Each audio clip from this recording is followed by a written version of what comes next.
वाणी शब्द नहीं, कर्म है। त्रैवाणी की तरफ से नमस्कार। कहते हैं तीर कमान से और शब्द जुबान से निकल जाए तो वापस नहीं लौटते। लेकिन क्या आपने कभी सोचा है कि हमारे मुख से निकला प्रत्येक शब्द जाता कहाँ है? हमारा हर शब्द केवल क्षण भर की ध्वनि नहीं होता, वह एक गतिशील कर्म होता है जिसमें छुपे होते हैं हमारे संकल्प, संस्कार और भाव। किसी शब्द में प्रेम हो सकता है, किसी में अहंकार और किसी में माया, किसी में अथाह करुणा। एक बार उच्चारित होते ही शब्द अपना कार्य आरंभ कर देता है। वह किसी टूटे मन को जोड़ सकता है, किसी निर्णय की दिशा बदल सकता है, कला की अग्नि जगा सकता है या शांति का बीज बो सकता है। इसीलिए सनातन दर्शन में वाणी वाक को कर्मेंद्रिय माना गया है।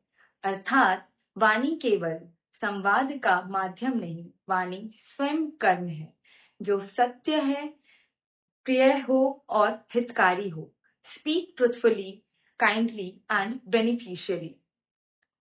संत कबीर ने भी कितनी सहजता से कहा है, ऐसी वाणी बोलिए मन का आपा खोए, औरन को शीतल करे आप हुई शीतल हो।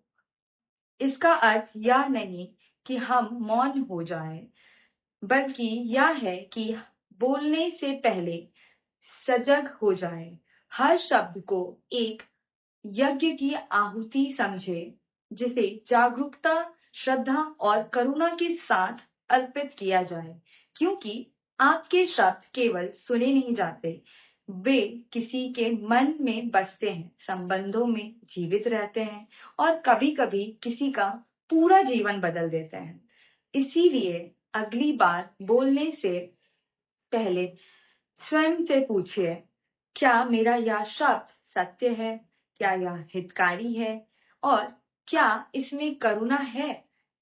क्योंकि सुंदर वाणी केवल व्यक्तित्व की पहचान नहीं, यह हमारी चेतना, हमारे संस्कार और हमारे कर्म का प्रतिबिंब है। धन्यवाद।